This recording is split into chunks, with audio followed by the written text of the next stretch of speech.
Hello and welcome to my video series on launching your classical classroom, Day 1 and Week 1 Essentials. My name is Kim Warman and I am currently the 4th grade teacher at Coram Deo Academy.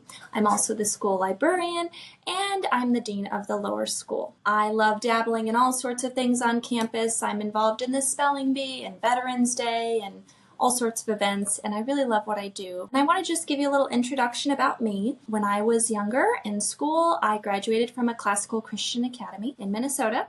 I moved on and went to college at Hillsdale College in South Michigan and had the privilege of teaching at the Barney Charter Schools that they operate. And that was a really neat experience for me. And now I'm at Coram Deo here in Indiana, and I love it. This is my 8th year here, and I feel like I have been through so many different experiences that it's a privilege to be able to share with you all the things that I've learned along the way.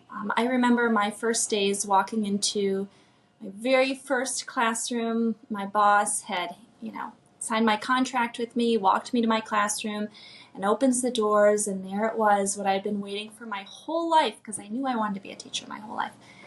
The classroom of my dreams. Well, it wasn't quite that.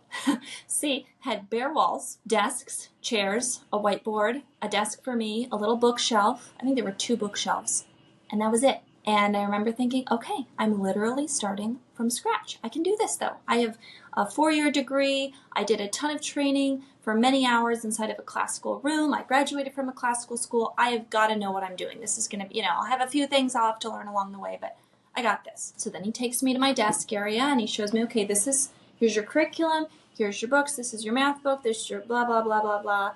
All right, that's it. Good luck, get started. And left.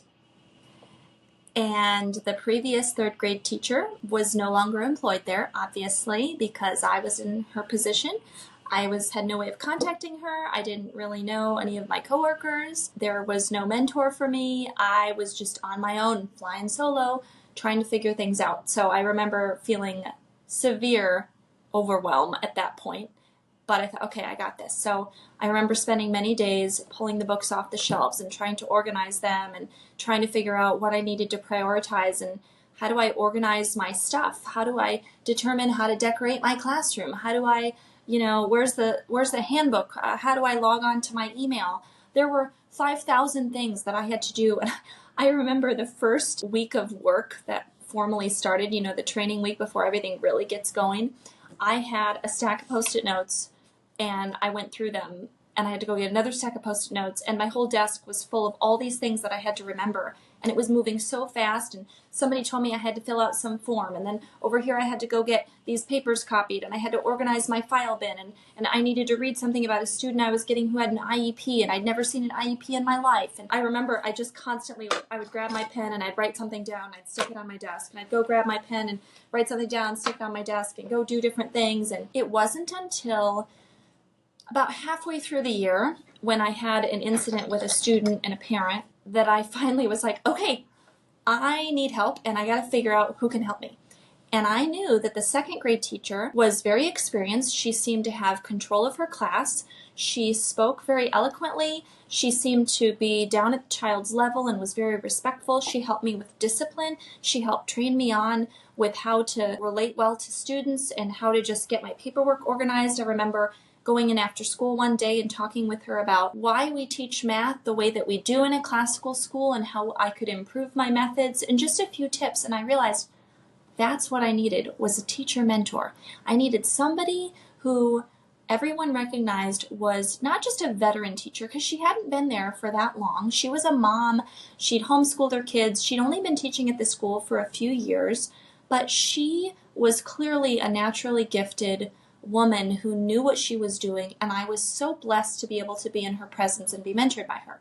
So why do I tell you all this? You may not be in that situation where you have a mentor right away. You may just have first gotten your job, and here it is this summer, and you got to get started, and you have your billion Post-it notes, or you don't even have your Post-it notes set up yet. You have your classroom, you have a bunch of books, and you don't know where to begin. What I wished I would have had, I want to be able to provide for you in this video series. My goal for this course is to help you feel intentionally and purposefully empowered to have a successful first year in your classroom.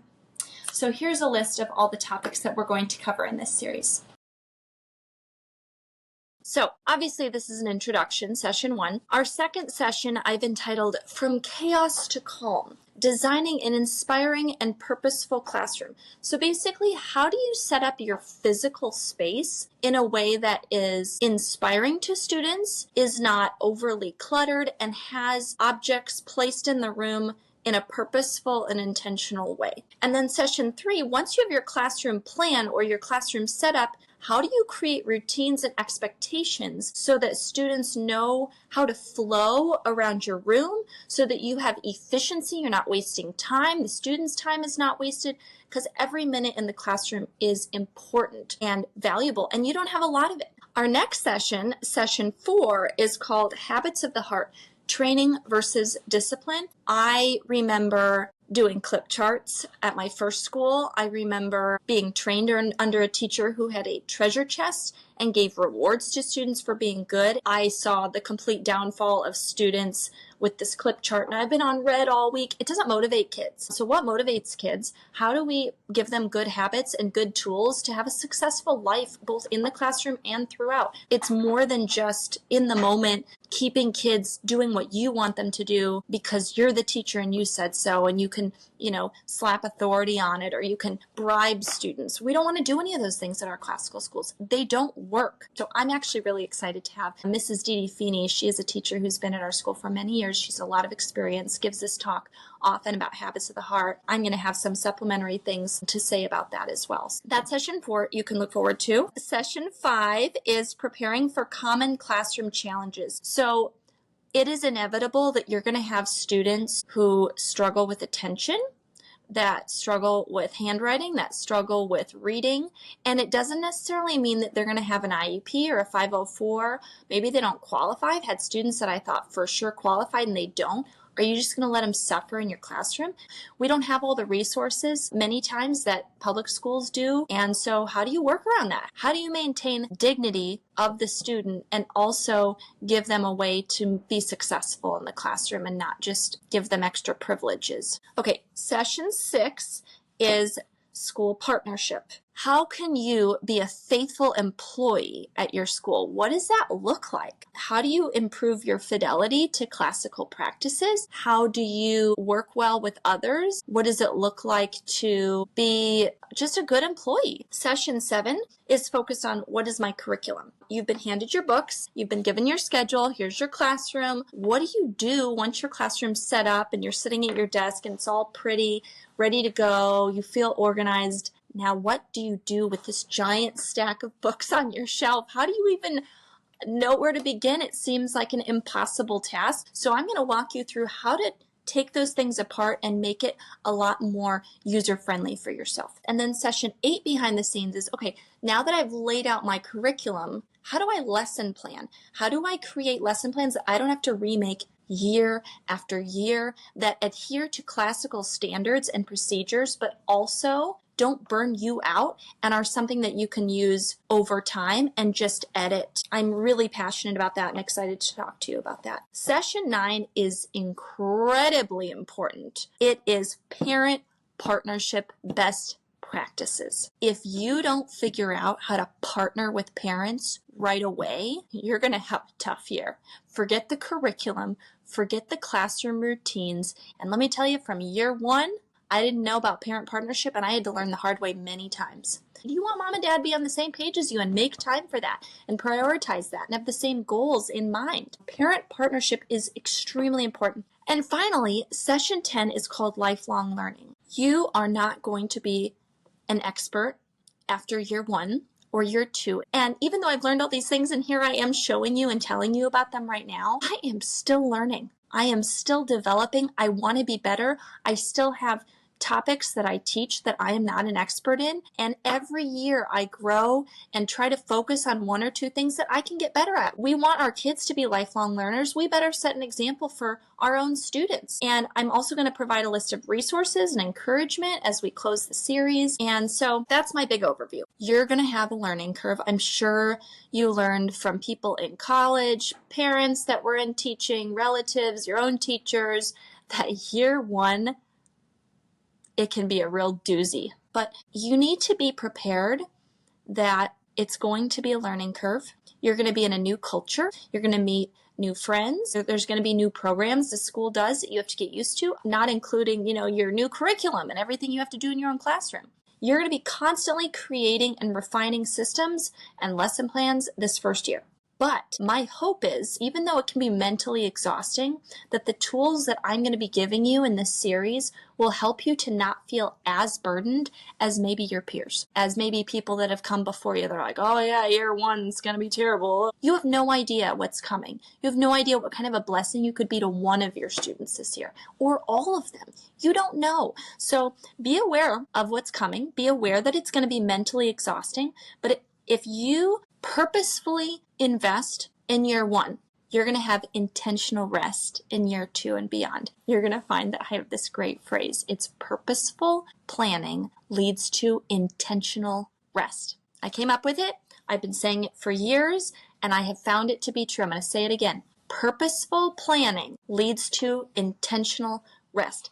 This is your year to try things and work hard and ask for help. So, how do you adjust to year one? Well, I've already given you some ideas. I would suggest the first thing that you do, though, as you're getting started on this whole journey, is you need to learn your school's mission. It needs to be at the forefront of your mind when you get exhausted. Look it up on the website. Find it in the handbook. Second thing you need to do, find a mentor teacher, ask for a mentor teacher, and seek out those classes that are well ordered. Look for those teachers that are at peace in their role, not necessarily ones that have been there for 15 years. They could be a newer teacher to your school, and they could be excellent, and you need to watch them regularly. You need to have that person. I had that person halfway through my first year, and I wish that I had found her at the beginning of the year. Maybe if I'd asked for help, somebody would have directed me to her sooner. Next up, I'm going to get into more of the specifics in the next session, but you need to set up your classroom for you as well. Don't forget that you are one of the people in your classroom. So highly recommend making it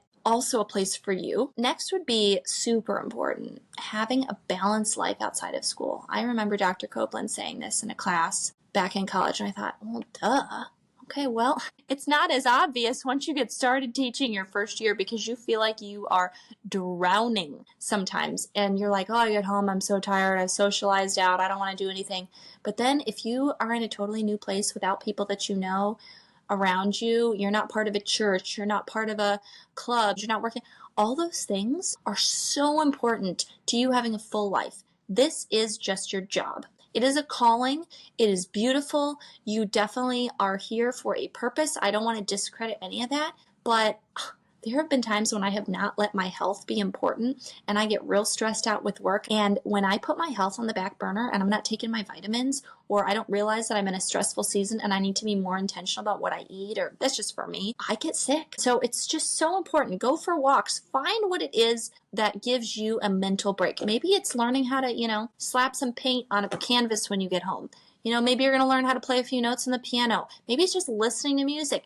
Maybe it's watching some TV shows. Whatever it is, find a routine and find people. Get out of your apartment, get out of your house, and meet people. It's just something so against our culture today, and we're lazy and we don't want to go out, but you got to find somewhere. You got to find at least one thing to help you have a full life outside of teaching. So, in conclusion, hard does not mean bad. This year is going to be hard and it's going to be exhausting. So don't put so much pressure on yourself to be perfect this first year. Focus on learning and growing and just being better every moment that you can, and having a full life outside of teaching and wearing out the doorsteps of the wise, taking the advice in these videos I give you, reading some good books that I recommend and maybe your mentors recommend. My college motto, which we actually say here at the school, is Virtus tentamine gaudet, which means strength rejoices in the challenge. I think you are ready to begin this journey. So let's begin.